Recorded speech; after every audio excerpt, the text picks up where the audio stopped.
With that, let's welcome in one of the reporters who broke this story, Keith Pompey of the Philadelphia Inquirer. Keith, 76ers 8-5 right now, coming off a second-round exit in the playoffs last year.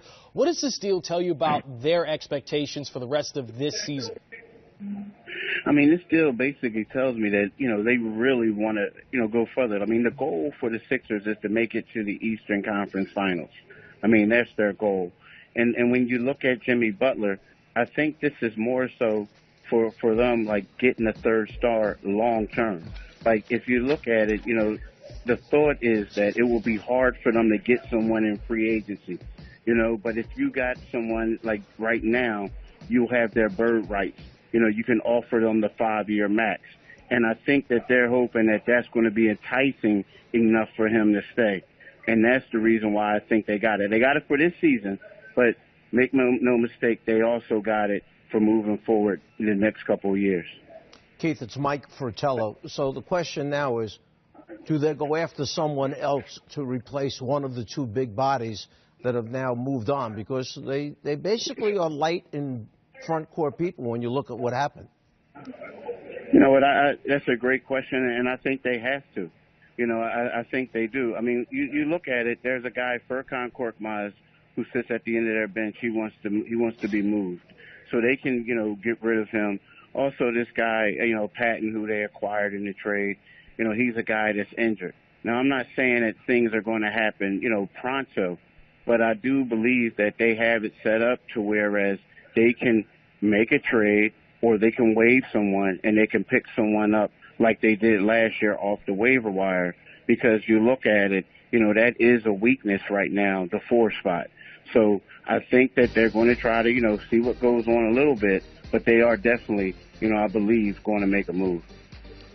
Keith, Brendan Haywood here. How do you feel this trade affects Ben Simmons? Jimmy Butler being a guy that needs the ball in his hands, Ben Simmons, a guy that traditionally likes to have the ball in his hands. How do you think Ben adapts now that he's probably going to be the third option? And that's a tough one for him. I mean, just because of that, he's a ball dominant player. Now, he has played some 4 in a lot of sets recently just to get Markelle on the floor. But at the same time, you are right. We're going to learn a lot about Ben Simmons because he's going to be asked now not to be the second guy, but the third, and in some sets, the 4th guy on the 4th option on the floor. And we'll find out how he'll deal with it. Looking at the losing 2 starters, 2 guys who started all 13 games this season, what's the projected starting lineup going forward for tonight and then moving on the rest of the season? Well, tonight is kind of tough because Wilson Chandler is out, right? We know Mike Muscala is hurt. But if you look at it, I can see, Ben at the 1, JJ at the 2, Butler probably at the 3, Embiid at the 5, and maybe Wilson, at the 4 just to start.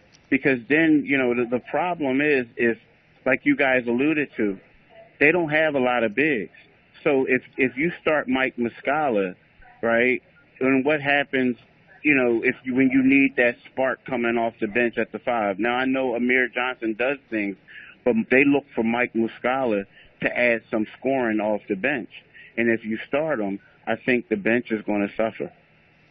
Well, how about this? Another guy who's going to suffer a little bit after building his confidence up, putting him in the starting lineup alongside Ben Simmons.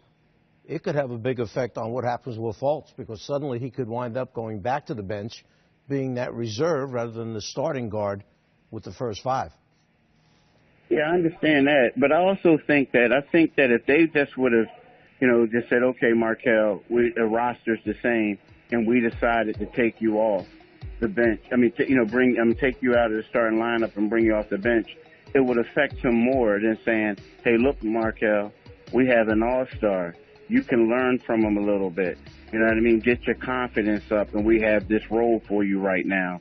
So I think that it won't affect him, as much, as possible. I mean, as much as it would if the roster was the same and they decided to do it. Keith, moving forward and looking later on down the line, into the season and the playoffs, do the Sixers really have to make that? Do they feel they have to make that run to at least the Eastern Conference Finals or maybe even the NBA Finals if they want to hope of keeping and re-signing Jimmy Butler? I don't think so. I mean, I think that if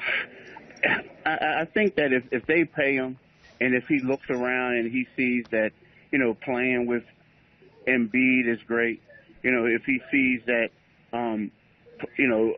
he could get along with some of the other players on the roster, I think that's good enough for right now. I do. I mean, because let's face it. I mean, Toronto is loaded. Boston is good. Milwaukee's good. And they still need to add another piece. So I think that, he'll talk to people. They'll tell them, what their goal is, and then they'll take it from there. But I don't think that they have to make it to the Eastern Conference Finals just for him to stay. Keith Pompey, I know it's been a short day for you. I hope you enjoyed the game tonight. Appreciate your time, my friend. Thanks for having me, y'all.